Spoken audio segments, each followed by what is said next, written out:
Horas. Saya Hinca Panjaitan dan di sebelah saya nih, siapa nih? Nama saya Hanarut Priscilla Hutagalung. Nah, teman-teman Putri Batak, milenial dimanapun kau berada, seluruh Indonesia, saya perkenalkan kepadamu seorang Putri Batak Boru Tagalung yang akan bicara memperkenalkan budaya Batak dalam bahasa Inggris yang keren sekali.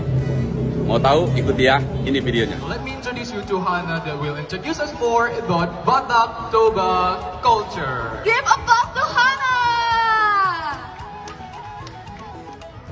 Hana, parjolo hami naing mandomalyate tutuhan, mandomalyate tu suster babe bu guru nami dohot tamanginang sasudena narutu acara sadarion. I will introduce you to Batak culture. I do believe most of us here are Bataknese. Anyone here who is Sinaga, Si Hombing, Si Manjunta, Purba, Siahan, or even like myself, Kutagalung? I'm Si Hombing. Okay. Nonetheless, each of us are unique individuals that collide as a group of citizens to make a better change for our beloved country, Indonesia, by uniting in diversity of cultures and religions. Now let me continue on. Batak has a rich culture of musical arts and dances. So now I'm going to introduce you to Tortor, the most popular Batak dances.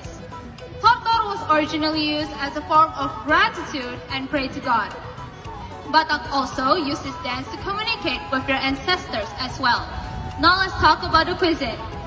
At our bazaar over there, we sell Bataknese cuisine such as saksang, napi nadar, naniura, ikan arsi, mie goma, and also lapet, pohu-pohu, and itak gurgur.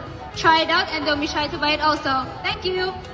Try it out and don't be shy to buy also. Yeah, that's the point. Okay. Sudah nonton? Bagus kan? Keren. Itu dia Boru Batak yang mencintai budayanya. Sebab sesungguhnya Anda menjadi manusia sempurna jika Anda tahu budayamu. Horas, ayo anak. Horas.